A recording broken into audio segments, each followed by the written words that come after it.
I will tell you, I've got bankrupt twice doing futures and options.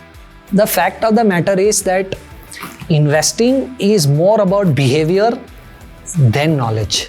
सबसे पहले आपको उस पहली सैलरी से मेडिकल इंश्योरेंस लेना है या हेल्थ इंश्योरेंस लेना है, क्योंकि अगर आपने मेडिकल या हेल्थ इंश्योरेंस नहीं लिया तो आपके इन्वेस्टमेंट में वो ही आपको डिसिप्लिन नहीं रखने देगा कि 80% रिटर्न तो आपका सिर्फ डिसिप्लिन रखने से बना, 20% मेरा नॉलेज है जिसकी वजह से हमने शायद इंडेक्स को बीट किया होगा.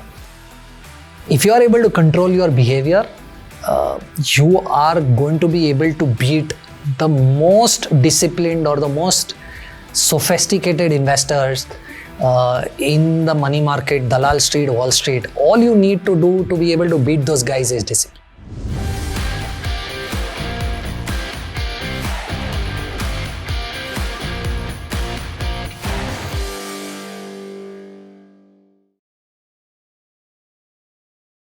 इन्वेस्टिंग में टाइमिंग हेडलाइंस जरूर बनाता है, लेकिन वेल्थ टेम्परामेंट से बिल्ड होती है.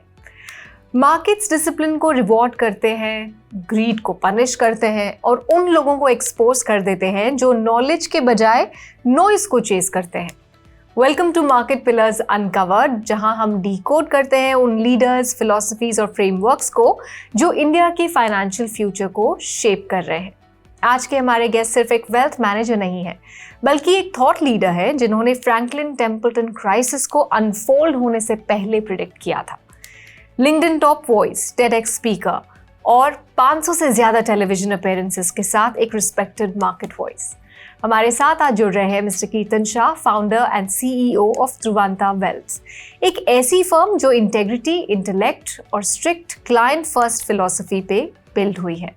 ट्रुवांता वेल्थ और एफपीए एजुटेक के थ्रू वो रीडिफाइन कर रहे हैं कि यूएचएनआईज, एचएनआईज और कॉर्पोरेट ट्रेजरीज वेल्थ को कैसे देखते हैं, सिर्फ रिटर्न्स के पर्सपेक्टिव से नहीं, बल्कि रिस्पॉन्सिबिलिटी, रिस्क मैनेजमेंट और लेगेसी क्रिएशन के पर्सपेक्टिव से. इस एपिसोड में हम एक्सप्लोर करेंगे इंडिया का wealth management evolution towards 2030, Franklin Templeton debt crisis से मिलने वाले लेसन्स, क्यों रिस्क मैनेजमेंट इन्वेस्टमेंट मैनेजमेंट से ज़्यादा इम्पॉर्टेंट है, बाय एंड फॉरगेट इन्वेस्टिंग की सच्चाई और वो एक हैबिट जो सीरियस इन्वेस्टर्स को स्पेक्युलेटर्स से अलग करती है. Kirtan, welcome to Money TV. Thank you so much for having me. So before we get into the discussion, हम कुछ साल पीछे जाते हैं, डायल बैक करते हैं. पहले आया कोविड, उसके बाद 2022 में जब मार्केट्स थोड़े स्टेबलाइज होने लगे, फिर हमने काफ़ी जियोपॉलिटिकल टेंशन देखा जो अभी तक जारी है इन वन वे और the other, right. There is a lot of uncertainty, but एक चीज़ जो उभर के आई है वो ये है कि financial literacy is a lot more prevalent और कई लोगों ने कोविड के दौरान जो है इन्वेस्टिंग की जर्नी शुरू की. सो अभी का जो आप इकोसिस्टम देख रहे हैं, retail landscape, wealth management landscape, what do you make of it? I think India is in a bright spot and I'll tell you why. अगर आप ग्लोबली देखें, if I'm not wrong with the numbers, US में शायद upwards of 35-40% population capital markets में directly indirectly invest करता है. India में वो नंबर अगर आप डुप्लीकेट्स हटा दे, मल्टीपल अकाउंट्स हटा दे, तो क्लोज टू 5% है इंडिया का. With only less than 5% of India investing, फिर भी आप DIIs के फ्लोज देखें, यू विल अंडरस्टैंड कि उसने कैपिटल मार्केट्स को कितना बड़ा बेस दे दिया है. I still remember 2008 which were early days of my career. Market जब गिरा था लीमन ब्रदर क्राइसिस की वजह से, Nifty I think if I am not wrong 65-67% नीचे था. तभी मैंने मेरे एक सीनियर को तब पूछा था कि मार्केट्स इतना क्यों गिर रहा है, और सीनियर ने मुझे तब बोला था कि FIIs ने $4 बिलियन का इन्वेस्टमेंट्स पुल आउट कर लिया इंडिया से, इसलिए मार्केट 67% गिर गया है. If I'm not wrong, rupee at that time was some 45-48. So 4 billion would have been roughly 16-20,000 crore rupees.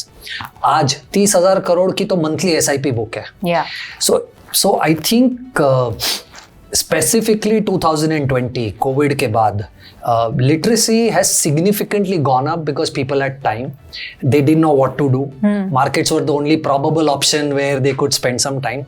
And I think वो वो थोड़ा सा it become an opportunity for the Indian domestic markets, क्योंकि अगर 2020 वाला कोविड नहीं हुआ होता तो आई थिंक लिटरेसी और भी थोड़ी कमी होती और मार्केट पार्टिसिपेशन भी कम होता, और उसकी वजह से मार्केट इम्पैक्ट फॉरेनर्स के बाइंग सेलिंग की वजह से भी बहुत ज़्यादा होता। तो मुझे ऐसा लग रहा है थैंक्स टू 2020 लिटरेसी इंडिया में बहुत बढ़ गई है। Still we are very small as a percentage of population investing, पर अगर इतने स्मॉल पॉपुलेशन में भी अगर 30,000 करोड़ का SIP बुक है, I can only imagine positively कि अगर ये 10% या 15% ऑफ द पॉपुलेशन हो जाता है तो मार्केट को कितना बड़ा बेस और कितना बड़ा सपोर्ट मिल जाएगा।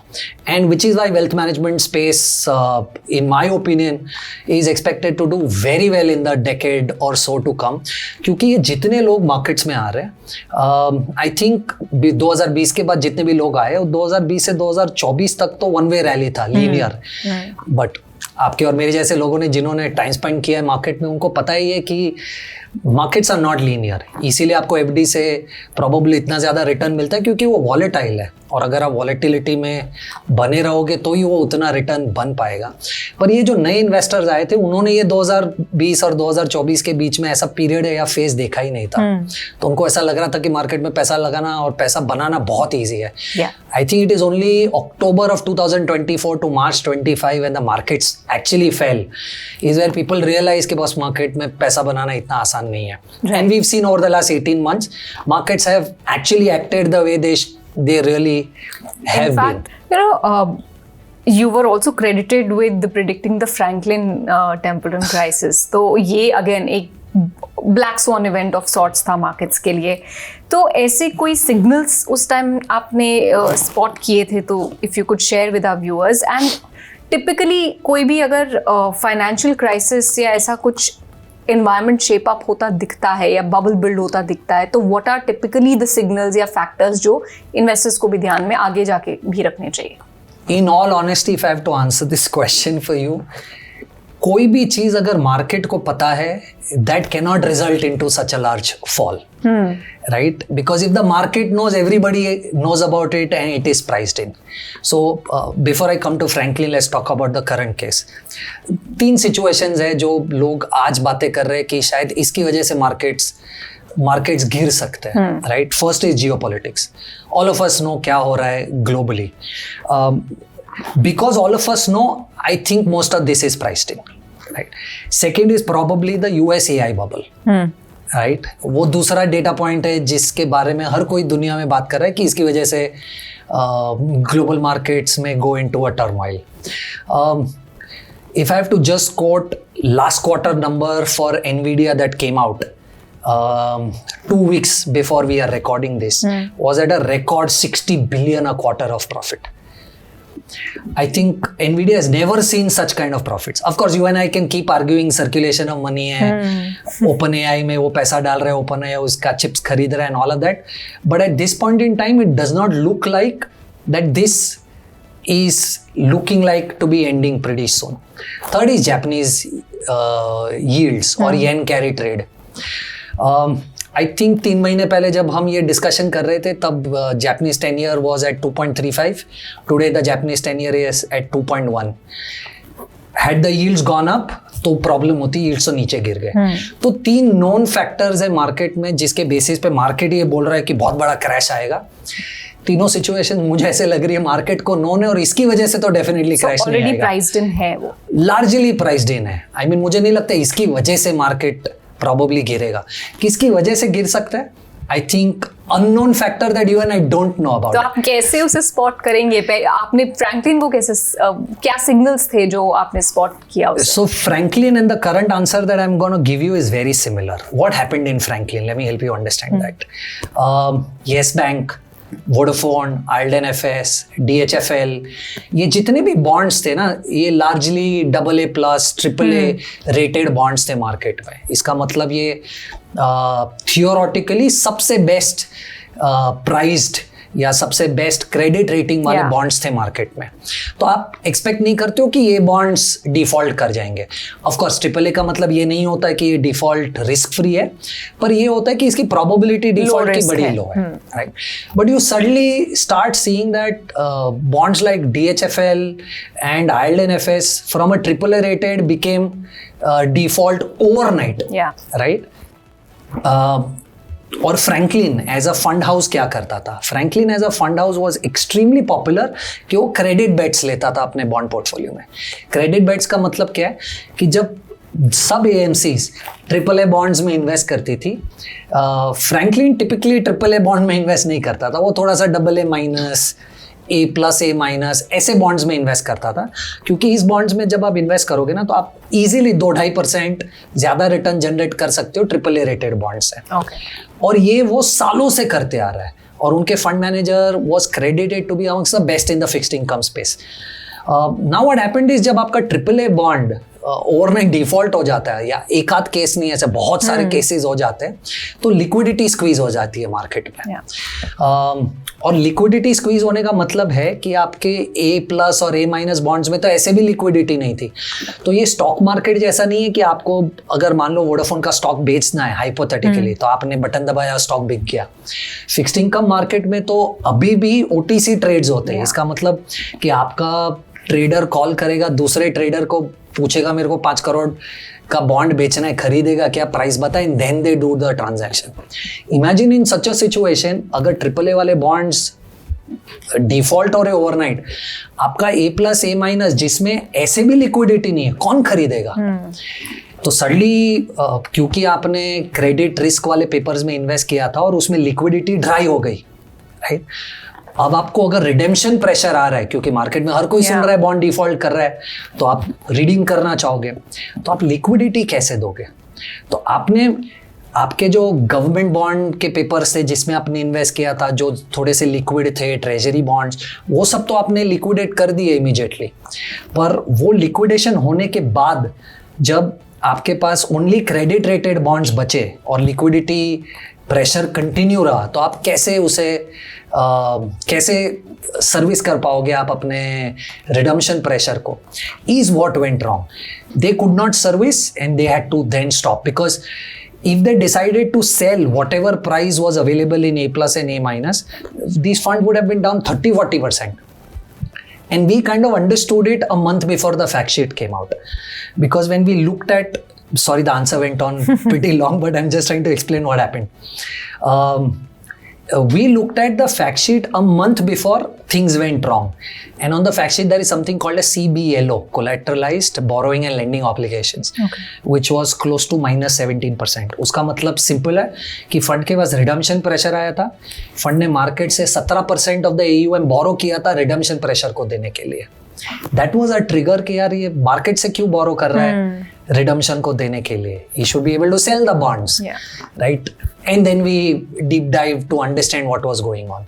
Now, why did I give you this background? Because currently what you see is happening in the US, which not a lot of people are talking about, is something very similar in the credit space. If I'm not wrong with the name of the fund, there is a fund in the US called Blue Owl. $3 billion का credit fund है। पहली बार उन्होंने अपना redemption stop कर दिया, और ऐसे 2-3 और इंस्टेंसेस क्रेडिट मार्केट में यूएस में हो रहे हैं जहां पर the credit market is not acting very normal. Now this is a developing story that people are not talking about or not reading about.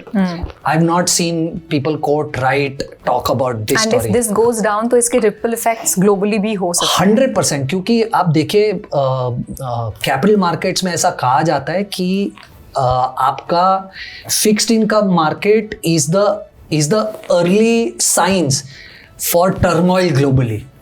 तो आप किसी भी चीज में अगर प्रॉब्लम ढूंढना चाहते हैं या अगर देखना चाहते हैं या प्रॉब्लम हो रही है या नहीं, आप उस मार्केट के फिक्स्ड इनकम मार्केट को देखते हो, क्योंकि वो आपको सबसे पहले सिग्नल देता है। It's a front running signal. तो while I'm not saying this is what is going to happen, but I'm just trying to answer your question. Something is brewing, basically. 3 non जो चीजें हैं, जापानीज येन कैरी ट्रेड या AI story और जियो politics, ये तो लोगों को पता है। क्रेडिट जो थोड़ा सा ब्रू हो रहा है यूएस में, इसके बारे में लोगों को नहीं पता है, तो वहाँ ध्यान देना चाहिए। Well, that's a very interesting, thought that you've given to our viewers, क्योंकि सब लोग एक दो तीन rather theories को और developments को chase कर रहे हैं, जबकि actual action शायद कहीं और हो रहा हो, because unknown जगह से ही I think some potential turmoil could happen. But let's talk about, आपने जो शुरुआत में कहा था कि wealth management के लिए ये एक बहुत poised market है इंडिया, म्यूचुअल फंड्स के नंबर्स भी आपने हमें बताए। तो there is one thing which you've often said, that buy and forget strategy is not something जो आप endorse करते हैं या subscribe करते हैं, और वो एक इनफैक्ट आपने उसे एक failed strategy कहा है। So अभी इस मार्केट में जहाँ पैसिव इन्वेस्टिंग इतना ग्रो हो रहा है, रिटेल इन्वेस्टर्स म्यूचुअल फंड्स और मनी मैनेजर्स और कई और जो एवेन्यूज हैं उनकी तरफ जा रहे हैं, how can investors actively track अपना जो पोर्टफोलियो है, अपनी इन्वेस्टमेंट्स हैं, लॉन्ग टर्म डिसिप्लिन के हिसाब से कैसे वो उसे ट्रैक कर सकते हैं? क्योंकि एक बार आपने एक फंड को अपना पैसा दे दिया या एक मनी मैनेजर को दे दिया तो इट्स मोर लाइकली कि आप भूल जाएंगे, या फिर आप थोड़ा इतना एक्टिवली ट्रैक नहीं करेंगे क्योंकि आपने ऑलरेडी किसी को ट्रस्ट करके वो पैसे दिए हैं। I think I will split that into 2-3. First, I completely still vouch for the same argument कि buy and hold is a failed strategy. If at all you think कि आप ये नहीं कर सकते तो आपको आपका पैसा पैसिवली ही मैनेज करना चाहिए। इंडेक्स में डाल दीजिए, इंडेक्स ऑटोमेटिकली आपका वो काम कर देगा। जो स्टॉक्स नहीं चल रहे उसको इंडेक्स से निकाल देगा, जो चल रहे उसको ऐड कर देगा। ब्रिलियंट मोमेंटम स्ट्रैटेजी है। आप चुपचाप अपना पैसा इंडेक्स में डाल दीजिए, वो अपने हिसाब से ऊपर नीचे आगे पीछे करते रहेगा। बट इंडिया मार्केट में जब कोई इन्वेस्ट करता है ना, प्रोबेबल थॉट प्रोसेस इज कि मुझे इंडेक्स से ज़्यादा रिटर्न चाहिए।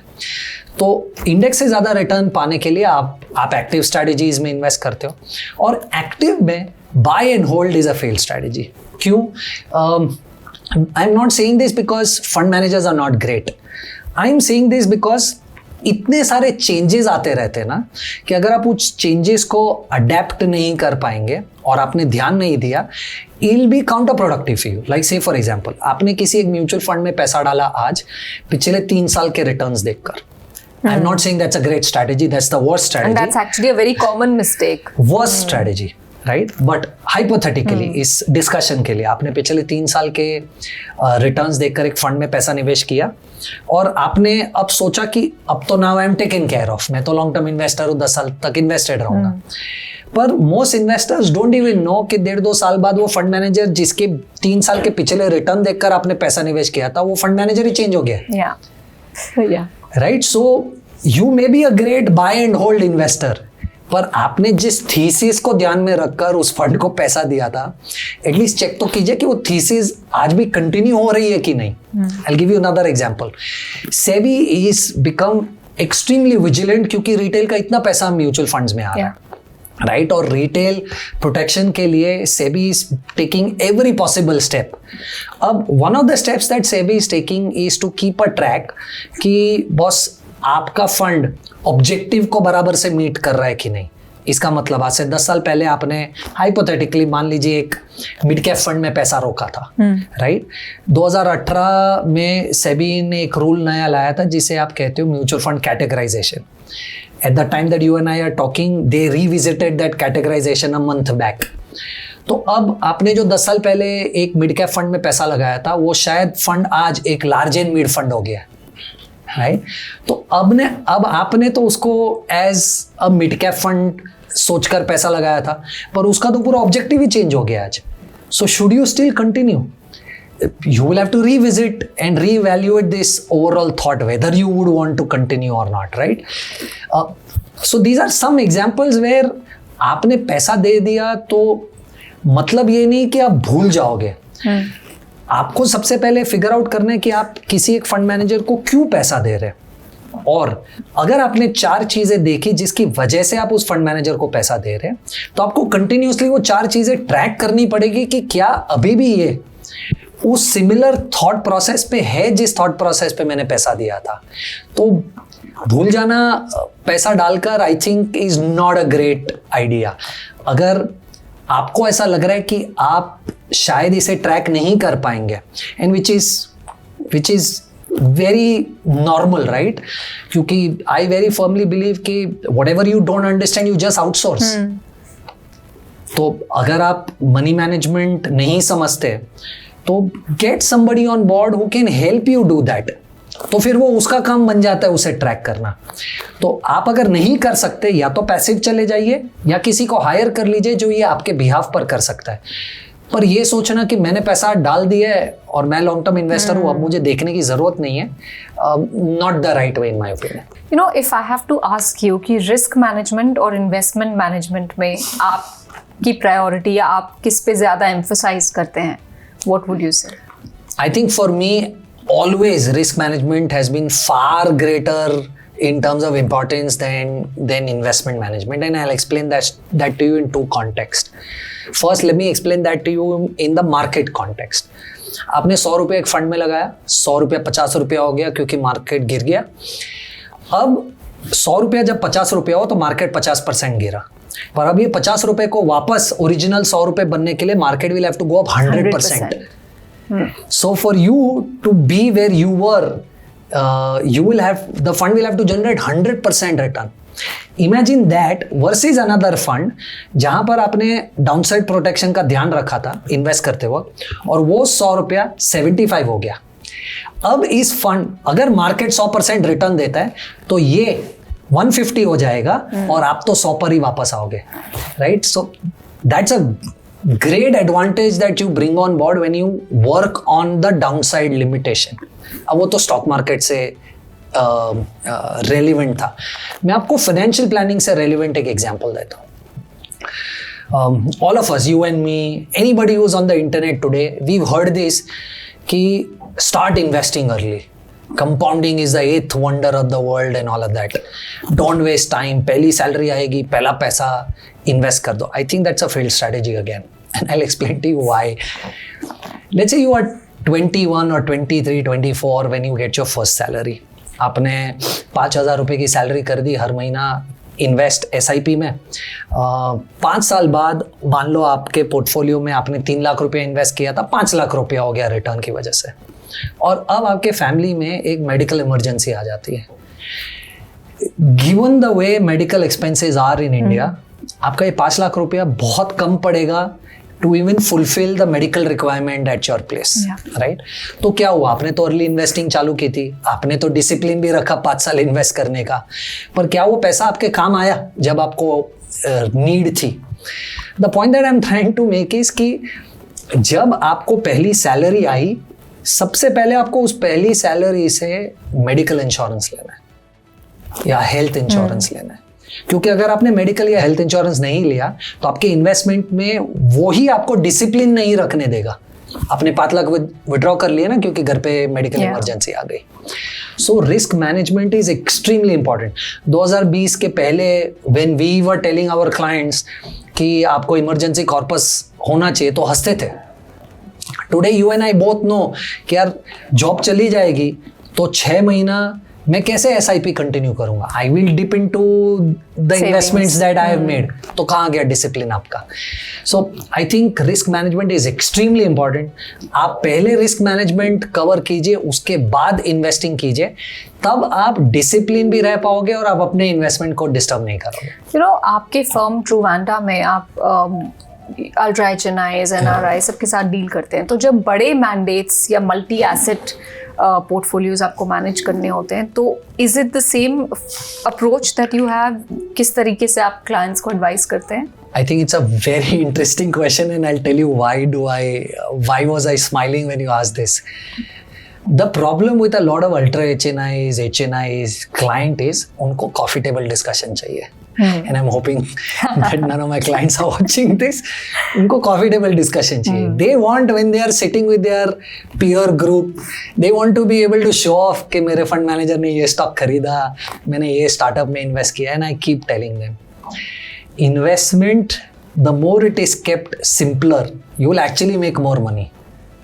Right? The more complicated investment strategies that you really apply to investing, it is only people like us who will make more money and you will never make money. Given a choice, and if left to me, I would really want to keep their investments extremely simple.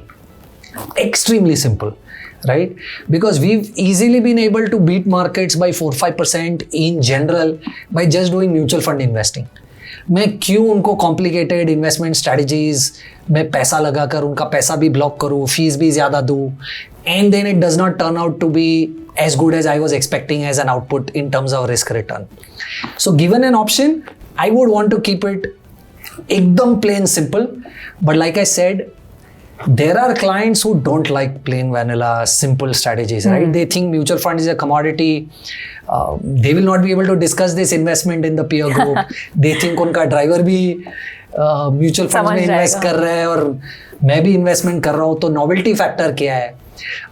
So we try and keep alternates to as low as possible, but in some cases we have to because there is a client requirement. Interesting. So talk to us about your journey so far. आपने NBFCs में काम किया है, आपने markets में काम किया है, आप अब Truvanta lead कर रहे हैं. So tell us about one maybe defining point in your journey as somebody who is a market participant also, और जो लोगों को भी एडवाइस करते हैं. तो सबसे ज़्यादा डिफाइनिंग मोमेंट क्या रहा है आपके प्रोफेशनल जर्नी में?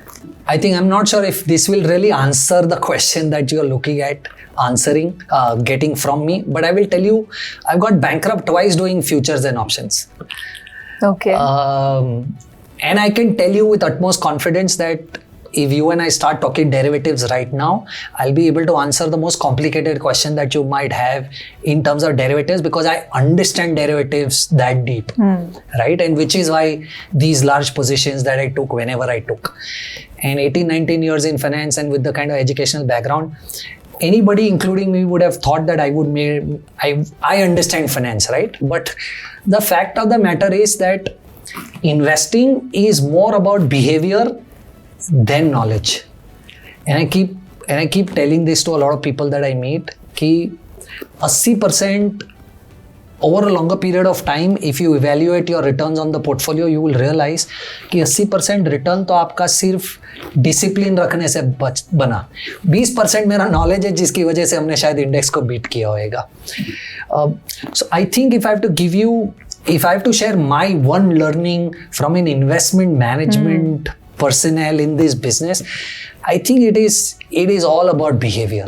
If you are able to control your behavior, you are going to be able to beat the most disciplined or the most sophisticated investors in the money market, Dalal Street, Wall Street. All you need to do to be able to beat those guys is discipline. And that's my learning or a defining moment, if I can say, in my career.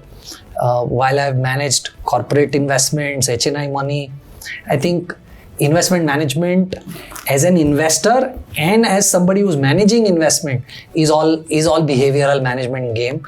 Knowledge is a very small part of this entire ecosystem. And you work so extensively financial literacy, financial education में, and public speaking आप काफ़ी करते हैं. तो ऐसा कुछ आपने किसी इन्वेस्टर या किसी पीपल यू मीट, किसी से सीखी हो कोई interesting cheese about investing, about the way you work? I'm not sure if it is about the way I work, but I will tell you one very interesting lesson that I've learned from Radhika Gupta, Edelweiss CEO, MF CEO. And she said very interestingly that irrespective of whether how good or how bad you are, right, you should be a great storyteller. You should be able to communicate really well. Because like I said, I firmly believe that this business of investing, or me as an individual investor, it's a behavioral game, right? Now let's say if hypothetically we manage 300 families today that I talked to you of. And then there is a war happening. And like you rightly said, most of these guys have never seen a war in the past and they don't know how markets react. How do you make sure that they don't withdraw the investments and still continue to stay invested? Because 80% is your discipline. So I think that art of you to be able to communicate के boss क्यों आपको invested रहना है, ये तो रोज का है यार, चलते रहेगा, don't bother. If you have more money, invest. I think that's a very interesting learning that I have got from her, कि learn how to tell stories, because stories relate to people immediately, and complex discussions are not something that everybody on the ground will be able to relate to what Yeah. you are saying. So I think if there is something that I've learned, I think that is the art of storytelling. Or I would not say I've learned, I'm trying to learn is the art of storytelling. Wonderful, thank you so much. आज आपने हमारे साथ भी बहुत detail में और बहुत ही effectively you communicated all the ideas and whatever learnings that you have had, और आपकी जो ऑब्जर्वेशंस हैं. Thank you once again for joining us on Money TV. I'm so glad that you all had me, and I hope for people who are watching us, they will have something to take away. Thank you so much. Absolutely. Thank you. That's all for this episode of Market Pillars Uncovered. अगर आज की conversation ने आपको risk, discipline और wealth के बारे में अलग तरीके से सोचने पर मजबूर किया, तो लाइक कीजिए, शेयर कीजिए और मनी टीवी को सब्सक्राइब कीजिए, क्योंकि यहाँ हम नॉइज को चेज नहीं करते, हम विजडम अनकवर करते हैं, स्ट्रैटेजी डीकोड करते हैं और आपको रिस्पॉन्सिबल तरीके से वेल्थ बिल्ड करने में हेल्प करते हैं. So until next time, invest smart और स्टे इन्फॉर्म्ड.